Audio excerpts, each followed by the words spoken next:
Amigos, qué gusto, como siempre, saludarlos. Bienvenidos a Justicia Electoral a la Semana, un programa del Tribunal Electoral del Poder Judicial de la Federación. En esta ocasión estaremos hablando de la justicia electoral mexicana en la consolidación de la democracia, en el marco también de un evento muy importante, una feria del libro que organiza precisamente este tribunal. Así que bienvenidos. Bajo el lema La justicia electoral en la consolidación democrática mexicana, se llevó a cabo la sexta Feria Internacional del Libro del Tribunal Electoral del Poder Judicial de la Federación. Como ha sido característico en todas sus ediciones, la FIL del Tribunal Electoral es un espacio de análisis, difusión, debate e intercambio de ideas sobre la cultura jurídica y la trascendencia de la justicia electoral. Al mismo tiempo, los asistentes conocen algunas de las novedades editoriales más importantes en la materia. En esta sexta edición, la Feria Internacional del Libro del Tribunal Electoral reunió a más de 30 casas editoriales. Se realizaron mesas redondas, conferencias y presentaciones de libros y conversatorios en los que participaron las y los magistrados de la Sala Superior del Tribunal Electoral del Poder Judicial de la Federación, exmagistrados, investigadores y académicos, entre otros especialistas. En atención a la importancia de formar a las nuevas generaciones en valores democráticos como tolerancia y participación, la feria además contó con un espacio infantil en el que se realizaron actividades lúdicas y recreativas. A lo largo de 3 días se analizaron temas como ciudadanía, política y democracia en México, la justicia electoral mexicana y sus desafíos para la consolidación democrática, la calificación de la elección presidencial, la evolución de las reglas, procedimientos y delitos electorales y las acciones de colaboración institucional en los procesos electorales, entre otros. Y le quiero dar la bienvenida a Francisco Acuña, comisionado presidente del INAI, a quien saludo con mucho gusto, como siempre. ¿Cómo estás? Lupita, gracias porque además me invitas a este sitio que es tan entrañable para mí. Yo aquí también hacía la moderación de los programas aquellos. La conducción, muy buena. Nos tocó juntos en alguna ocasión, por supuesto. En alguna ocasión especial y como siempre con mismo respeto agradeciendo a los magistrados de este tribunal que me den la gentileza de venir a la feria del libro, a la feria internacional. Hoy un evento muy importante, ¿no? Un evento trascendente. De los libros, de promover. Mira, es que una institución como el Tribunal Electoral hace justicia no solo cuando resuelve los casos que determinan quién queda en el encargo con el poder, sea a nivel federal como también lo es a nivel estatal y municipal, porque esta institución irriga la determinación de quién llega a ejercer autoridad ante disputa o ante impugnación. Pero no solo es así como se construye la justicia electoral, también una institución como esta, que es la meca, esta institución es la meca de lo electoral, no solo en México. A nivel de América Latina está considerada esta institución como un referente que hace mirar, que hace ver de todos lados cómo se está evolucionando en la justicia, en la impartición de la justicia electoral. Y otra dimensión es su producción editorial. O sea, el tribunal produce una literatura jurídica, política, indispensable para que la gente entendamos cómo se va modernizando y cómo se va evolucionando en esto de la disputa por el poder público, que es apasionante, pues implica el derecho a ejercer autoridad por la competencia, vamos a decirlo así, reñida, pasional, apasionada, más que pasional, apasionada, y también hay que decirlo, muy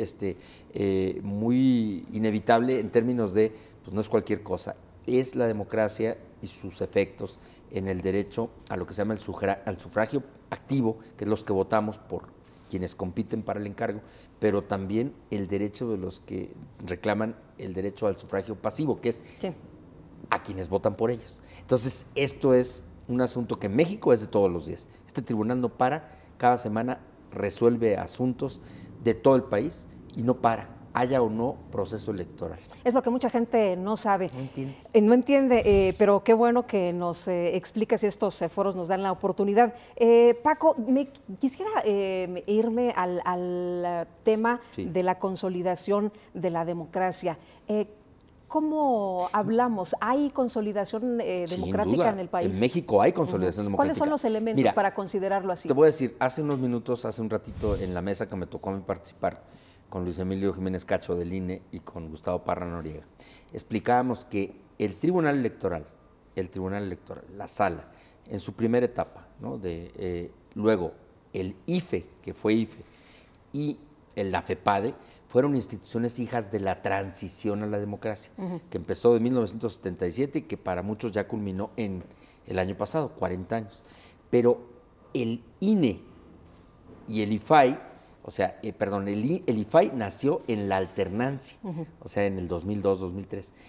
Y luego el INE y el INAI, o sea, fueron IFE y IFAI, se volvieron INE e INAI, por un efecto que ya no se puede discutir, que es la consolidación democrática. ¿Qué quiere decir eso? Es el embarnecimiento de las instituciones, para que lo entienda más la gente.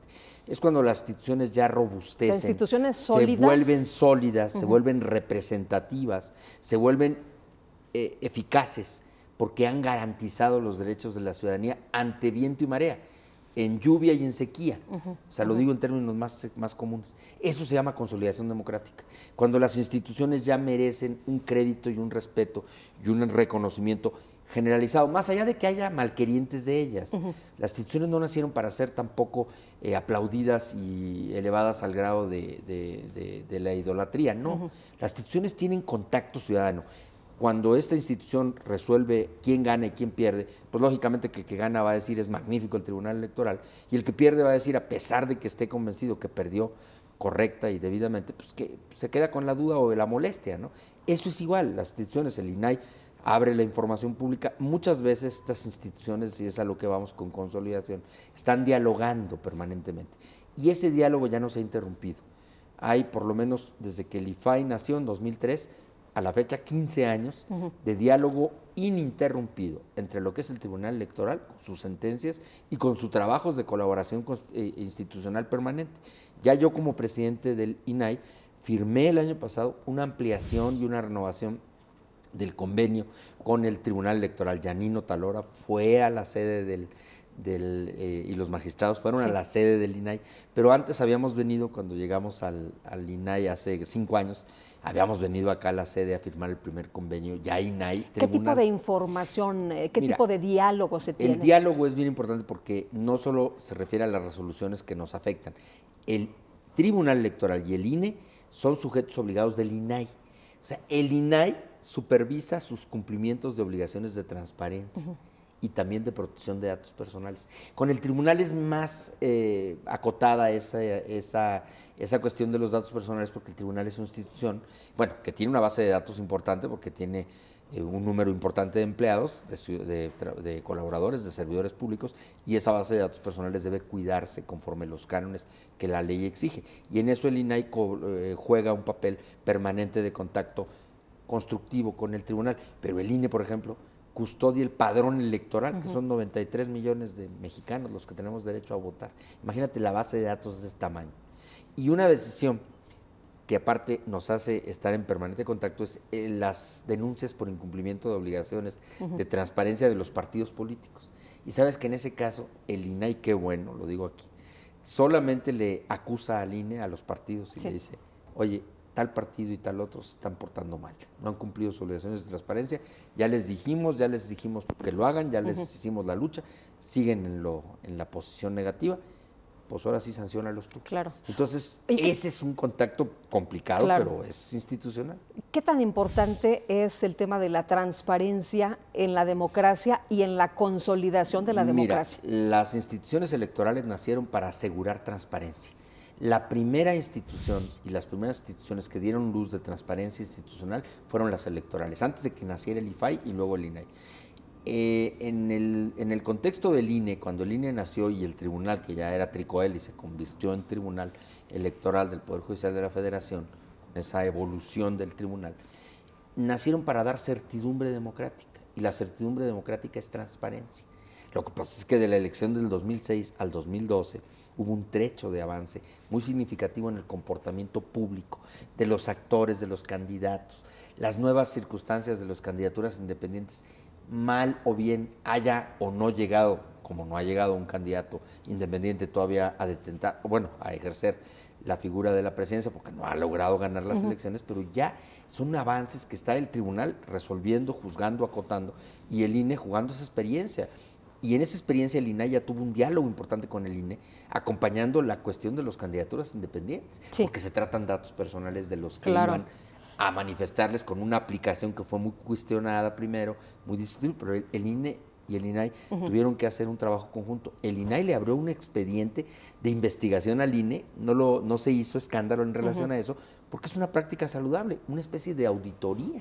Hicimos una auditoría sobre cómo la app, la aplicación del INE para recabar los votos de los independientes era válida. Para las firmas, Para las firmas, recabar los datos personales de los adherentes, de los simpatizantes que les dieron sus firmas. ¿Te acuerdas que se armó incluso, bueno, aquí claro, hubo por toda una supuesto. discusión y unas resoluciones muy complejas, muy polémicas incluso algunas? Bueno, el INAI jugó su papel, más que fue discreto el INAI.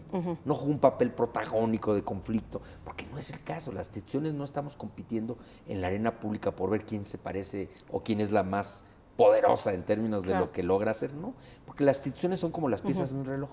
Cada una sirve para lo que tiene que servir. Lo importante es que el reloj dé la hora. Oye, aunque es muy importante destacar la función de cada uno, ¿no? Porque a veces a la ciudadanía le queda muy lejos el trabajo de las instituciones cuando realmente tiene un impacto directo en la vida de la ciudadanía y en la vida democrática del país. Lo que no se ha entendido, y tú lo dijiste muy bien, por eso este tribunal tiene que tener una permanente frecuencia de contacto con la ciudadanía, que ilustre, que disipe dudas, que informe, porque nuestra sociedad y la ciudadanía mexicana, todavía una parte muy grande, no está enterada de todos los pormenores de la política y sus procedimientos, porque viven al día. Nuestra población, mucha gente vive al día viendo qué va a comer mañana, viendo cómo va a resolver el problema de que no han conseguido el empleo que necesita, que sus hijos vayan a la escuela, etcétera. Los problemas del día a día que agobian a muchas amas de casa, a muchos jornaleros, albañiles, a nuestra gente del campo, pues ellos difícilmente se enteran con tanta intensidad, pero también ellos están en un proceso de cada vez mayor absorción. Y por eso las instituciones tienen que acercarse a ellos, porque si no, pues no vamos a esperar que la persona que vive una situación de este tipo, el adulto mayor que está un poco abandonado de sus propios familiares, que ya no ve televisión porque ya ha perdido o la vista o el ánimo. Claro, el interés. El ánimo, el interés cívico. Entonces, esa es la cuestión. Las instituciones, para demostrar que están vigentes y que hay consolidación democrática, es cuando hay flujos permanentes de interés cívico y de participación ciudadana. Lo que México había antes de que se hablara de consolidación democrática se llamaba gradualismo participativo. ¿Qué quiere decir esto?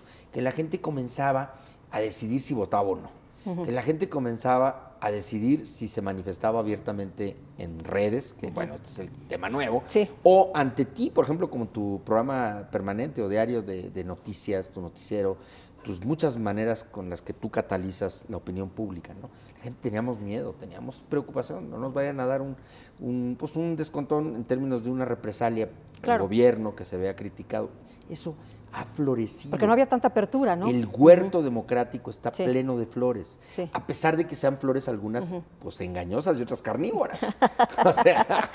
Oye, has hablado de diversos temas, de diversos momentos, de Madero, del voto, de la importancia de que nadie está por encima de la ley, en un artículo interesante que escribiste para el Excelsior. Si te parece bien, tenemos que hacer una pausa. ¿Regresamos con esto? Sí. Muy bien. Entonces, la invitación para que siga con nosotros y a través de redes sociales se comunique. Por favor, háganos llegar sus opiniones. Continuamos enseguida.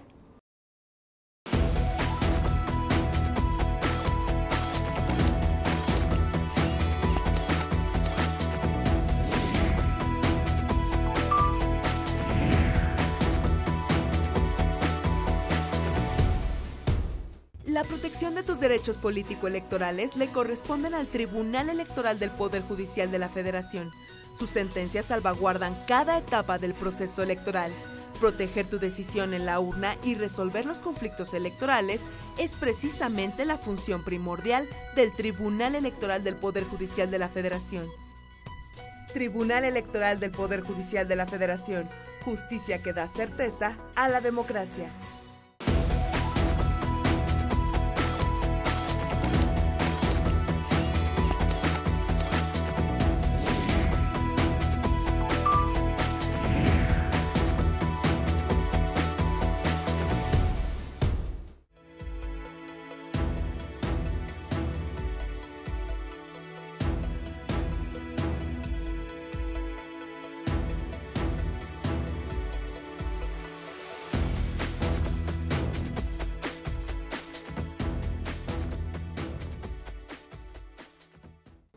Amigos, gracias por continuar con nosotros y bueno, seguimos platicando de este tema. Nos quedábamos con este artículo del Excelsior, ¿no? De decir, sí, fíjate, Madero es una figura simbólica, una figura poderosamente entrañable en la población, pero fíjate, Madero logró, claro, lo que en ese momento era un hito.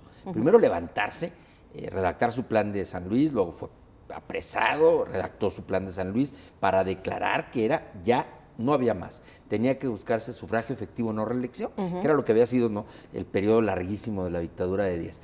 Luego que tuvo el valor, el ahínco y el respaldo ciudadano para lanzarse a exigir democracia y elecciones justas, y luego que ganó las elecciones, Madero tuvo desgraciadamente un periodo mínimo de ejercicio porque ya viste, fue traicionado, pues la embajada norteamericana jugó ahí sus tretas y pues se le levantó el ejército en la figura de Victoriano Huerta y lo ultiman, pero se vuelve como un cisne degollado, una figura que es el apóstol de la democracia.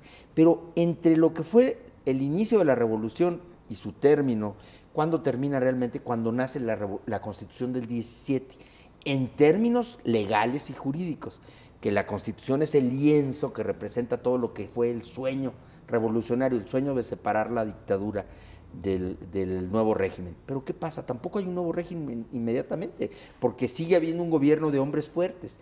Y luego Álvaro Obregón traiciona lo que el propio Madero, con todos los que lo acompañaron, había logrado. El sufragio efectivo, no reelección, se traiciona y sí hay reelección a 12 años, a 12 escasos años de haber logrado en la Constitución ese paradigma de la revolución, que fue el sueño de Madero, se traiciona porque Obregón se reelige. Claro, una bala de Juan Toral lo alcanza y no llega a consumarse la reelección, pero ya estaba autorizada, ya se había logrado una elección en la que logró la reelección. Entonces, ¿te fijas cómo el proceso de consolidación democrática en México ha tardado tanto? Sí, claro. Estamos hablando de consolidación democrática en México, ¿a cuántos años? A 80, 90 años de aquellos procesos de inicio de un fervor cívico escaso, limitado a muy poca gente, que se fue ampliando. Hoy los millennials, hoy los chavos, los muchachos de hoy, tienen un nivel de sagacidad y de implacable crítica, despedazan. Bueno, también tienen otro contexto, ¿no? Bueno, tienen otro país. Ellos no saben lo que fue un régimen de un partido, ya no se diga el hegemónico, ese no lo van a saber más que en los libros. Que los libros que están aquí, que este tribunal sigue haciendo análisis, pero ni siquiera les tocó el partido dominante en términos amplios, ya les tocó lo que son los gobiernos divididos. Sí. Este periodo de estos últimos 15 años. Alternancia les tocó, por supuesto. Con gobiernos divididos, porque en la alternancia ni el partido del presidente tenía mayoría suficiente. Pero ya les toca vivir ahora, a partir de julio del 2018, una etapa que es nueva y novedosa para todos, que es regresar a un momento en el cual el presidente de la República tendrá una inmensa mayoría en las cámaras. Es un experimento para todos, una enorme inquietud que debe producir, inquietud cívica. O sea, me refiero a inquietud, no quiere decir eso angustia, inquietud cívica, o sea, democrática. Pero todo es nuevo. Y yo te quiero preguntar, en este contexto, en este 2018, nos has hecho un recorrido rápido por la historia, ¿cómo ves las cosas? ¿Cuáles son los retos que tenemos precisamente para las instituciones, para la democracia? Un acicate poderoso es que el ciudadano no retroceda jamás en lo que ha logrado, ¿no? Si en el 2018, en julio, la gran conquista de la elección en la figura del nuevo presidente electo fue su lema de la anticorrupción, por un hartazgo de la ciudadanía por los escándalos de corrupción, pues ahora el ciudadano no debe retroceder. O sea, lo que logra el candidato ganador, que ahora es presidente electo, en este enorme lapso entre en que gana la elección y toma poder, o sea, va a iniciar su mandato, es un largo lapso que se va ya a recortar para la futura elección. Bueno, lo que no puede pasar es que la ciudadanía retroceda, ¿no? Que la ciudadanía deje de ser tan crítica con el voto y con el poder diario de la cuestión, del cuestionamiento. Las solicitudes de acceso a la información que el INAI al final viene a resolver en recurso cuando los sujetos obligados, todas las autoridades, 862 autoridades a nivel nacional, federalmente, de la federación. Pero ¿sabes tú cuántos son de los municipios y de los estados? Casi 8,000 sujetos obligados, autoridades del país. Son 9,000 instituciones públicas del país a las que todos los días les caen solicitudes de acceso a la información que nos ponen de cabeza a las instituciones. Porque hay solicitudes de acceso que son verdaderamente bombas interiores, ¿no? O sea, te exigen cosas que revelan errores, omisiones, faltos de cuidado, negligencia. Cosa que no existía antes. Nada que ¿no? ver, nada que ver. Ahora, cualquier persona puede ir con ustedes y decir, a ver, necesito tal información. Exijo esta información. No es una solicitud, es un reclamo informativo. Y si se le niega, el órgano garante nacional, que es el INAI, resuelve si es federal la institución, si es nacional. Pero si es local, pues el órgano garante es similar al INAI, pero a nivel local. Y ahora incluso el INAI está trayendo casos, por ejemplo, la Ciudad de México se quedó sin comisionados del InfoDF y el INAI ya tiene 6 meses atrayendo todos los recursos del InfoDF, porque la ciudadanía de la Ciudad de México no se puede quedar. O sea, no nos podemos dar el lujo, ¿no? Sin su derecho a saber. Y por otro lado, a la protección de datos personales. Claro. Es la otra vertiente del INAI que tiene un gran papel y que también ahí, como te decía, le alcanza al INE y al Tribunal Electoral y a la FEPADE y a la Presidencia de la República y a la Suprema Corte. ¿Qué más te digo? Oye, ¿cómo se compromete o de qué manera se compromete el INAI en este nuevo contexto que estamos viviendo a seguir cumpliendo? Tú dices, hay que ser críticos, no hay que bajar la guardia, hay que seguir haciendo, hay que seguir con las instituciones fuertes. ¿Cómo se logra todo esto? El INAI se compromete bajo 2 circunstancias. Primero, que no puede haber anticorrupción sin transparencia. Y para eso el INAI es determinante, es un órgano constitucional autónomo, es un órgano del Estado en su conjunto y no puede haber anticorrupción sin transparencia, con independencia de los planes y de los objetivos que traiga el nuevo gobierno, que va seguramente a darle tonificación distinta a muchos temas, porque ya sabemos que viene con una visión distinta. Claro. Pero además hay otro lema que el nuevo gobierno ha puesto de manifiesto y que también nosotros desde el INAI tenemos que, vamos a decir, acompañar, pero a nuestra manera. ¿Cuál es? Tampoco puede haber austeridad sin transparencia. ¿Cómo le va a quedar clara a la ciudadanía que la austeridad que se está propagando desde el nuevo gobierno y que las cámaras de senadores y diputados seguramente se va a demostrar con un presupuesto para 2019 que seguramente será muy distinto a los presupuestos que ha habido en el pasado, anterior, inmediato o lejano? Pues si no hay transparencia, ¿cómo se va a medir la austeridad? ¿Cómo te va a quedar a ti claro que el Tribunal Electoral haga un ahorro sustantivo de sus programas y de sus acciones? ¿Cómo te va a quedar claro que el INAI haya hecho verdaderamente y esté cumpliendo un plan de austeridad como lo exige el presupuesto o las demás instituciones? ¿Deben cambiar o modificarse algunas instituciones ahora con la llegada del nuevo gobierno? Mira, no por el nuevo gobierno, porque las instituciones se deben a las leyes y a la Constitución, ¿no? Es decir, las instituciones, al final de cuentas, reciben el impulso que la ley les da. Hay un contexto democrático, el presidente electo ha dicho que va a respetar el orden jurídico y que su gobierno no será un gobierno de imposiciones, ¿no? Él lo ha dicho, creo yo que es muy conveniente ver cómo él inicia, pero tiene un amplísimo respaldo parlamentario. Si él quisiera, vamos a decir, hacer cosas así inauditas, pues desde luego que las cámaras le podrían responder en términos de su mayoría. Pero yo creo que le ha mandado un mensaje. Nosotros nos hemos entrevistado con doña Olga Sánchez Cordero y con quien será la secretaria de Gobernación y Olga Sánchez Cordero, que es una gran jurista y una mujer constitucionalista con una gran experiencia, nos ha dicho el Estado mexicano lo que tiene que hacer es que el orden jurídico se aplique, el orden jurídico se acate, que la impunidad que ha sido terrible se reduzca, que haya una verdadera nueva actitud de equidad y de igualdad. Eso está maravilloso, porque además las instituciones solo podemos querer lo que la ley establece, y eso lo establece la Constitución y la ley.